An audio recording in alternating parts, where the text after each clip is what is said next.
সীমান্তের ওপারে বাংলাদেশে এবং পশ্চিমবঙ্গে হিন্দুদের উপর নিরন্তর আক্রমণের ঘটনা ঘটে চলেছে। হিন্দুদের পবিত্র মঠ মন্দির সংস্কৃতির উপর আক্রমণের ঘটনা ঘটছে। তাই হিন্দুদের এখন একত্রিত হয়ে এই আক্রমণকে প্রতিহত করার সময় এসেছে। হিন্দুদের মধ্যে ঐক্যের চেতনা জাগ্রত করার আহ্বান জানিয়ে এবং হিন্দুদের উপর আক্রমণের প্রতিবাদে দীঘায় আয়োজিত হিন্দু ঐক্য যাত্রায় অংশগ্রহণ করলেন বিরোধী দলনেতা শুভেন্দু অধিকারী। ওই হিন্দু সভামঞ্চ থেকে বিধানসভা বিরোধী দলনেতা শুভেন্দু অধিকারী বিশেষ বার্তা দিলেন। তিনি বলেন, হিন্দুদের উপর নিরন্তর ঘটে চলা অত্যাচারের বিরুদ্ধে নিজেদের ধর্ম রক্ষায় সর্বত্র একত্রিত হয়ে প্রতিরোধ গড়ে তুলুন। লাল বাবা সহ 280 জন সন্ত এবং মাতাজি এই মিছিলে হেঁটেছেন, তাদেরকে ধন্যবাদ প্রণাম জানাই।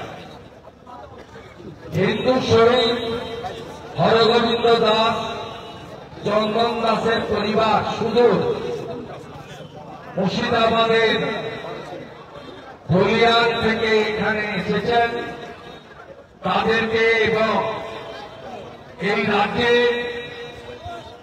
মুর্শিদাবাদ, মালদা, মহেশতলা সহ সম্প্রতি যেখানে যেখানে মমতার পুলিশ এবং খালা মমতার জেহাদিরা হিন্দুদের উপরে অত্যাচার করেছে, তাদের অনেকেই এই কর্মসূচিতে এসেছেন, তাদের প্রতিও কৃতজ্ঞতা জ্ঞাপন করি।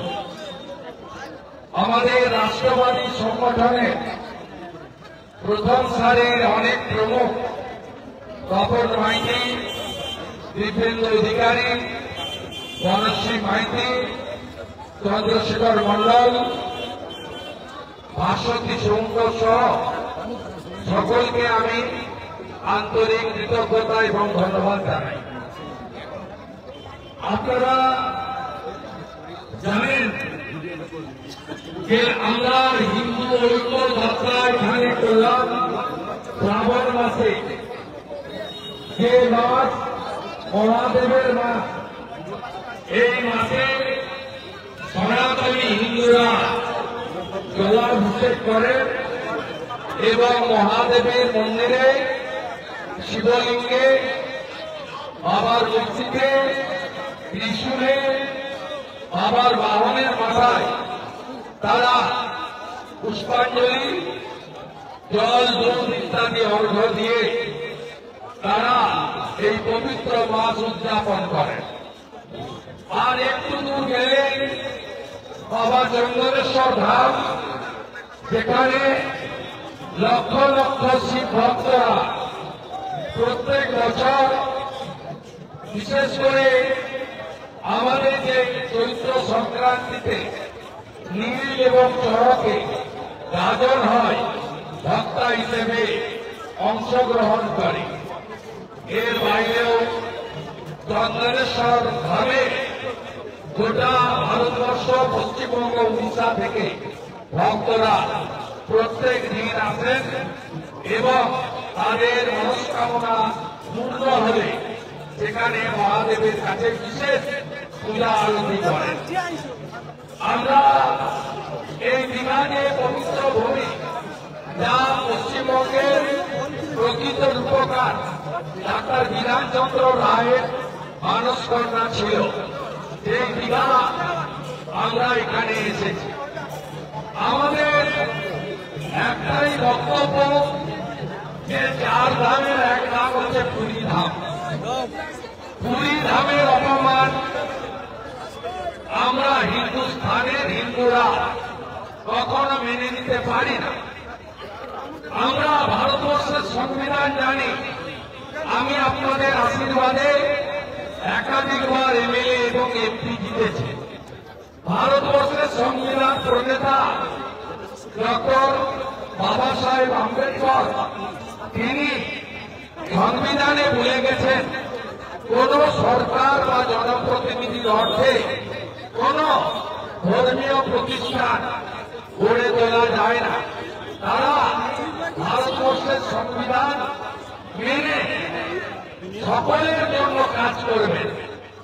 আপনারা জানেন আমরা বিশেষ করে হিন্দু যারা আজকে ধ্বজ নিয়ে এই বর্ণাঢ্য শোভাযাত্রায় অংশগ্রহণ করলাম, আমরা কখনো আমাদের মন্দির কোন সরকারি বা বিধর্মী লোকের কাছ থেকে টাকা নিয়ে করি না।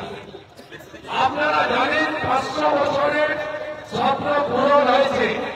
অযোধ্যায় শ্রীরাম জন্মভূমিতে আমাদের মন্দির নির্মিত হয়েছে। ভগবান রামচন্দ্রের জন্মস্থান গর্ভগৃহে ঠাকুরের প্রাণ প্রতিষ্ঠা হয়েছে। সেখানে মন্দির নির্মাণের জন্য বিশ্ব হিন্দু পরিষদ গোটা পৃথিবীর হিন্দুদের কাছ থেকে নিধি সংগ্রহ করেছে। 10 টাকা, 50 টাকা, 100 টাকা, যার যেমন আছে, কোটিপতিরা কোটি টাকায় তারা সাহায্য করেছেন। 1 টাকাও ভারত সরকার বা উত্তরপ্রদেশ সরকারে নেওয়া হয়নি। মন্দির নির্মাণে ব্যয় হয়েছে 2200 কোটি টাকা, আর হিন্দুরা নিধি দিয়েছেন 3500 কোটি টাকা। 3500 কোটি টাকা। Bureau report, ND Bangla News. সবার আগে সব খবর, সঠিক খবর পেতে ফেসবুক পেজটি ফলো করে এবং ইউটিউব চ্যানেলটি সাবস্ক্রাইব করে রাখুন আর শেয়ার করতে ভুলবেন না।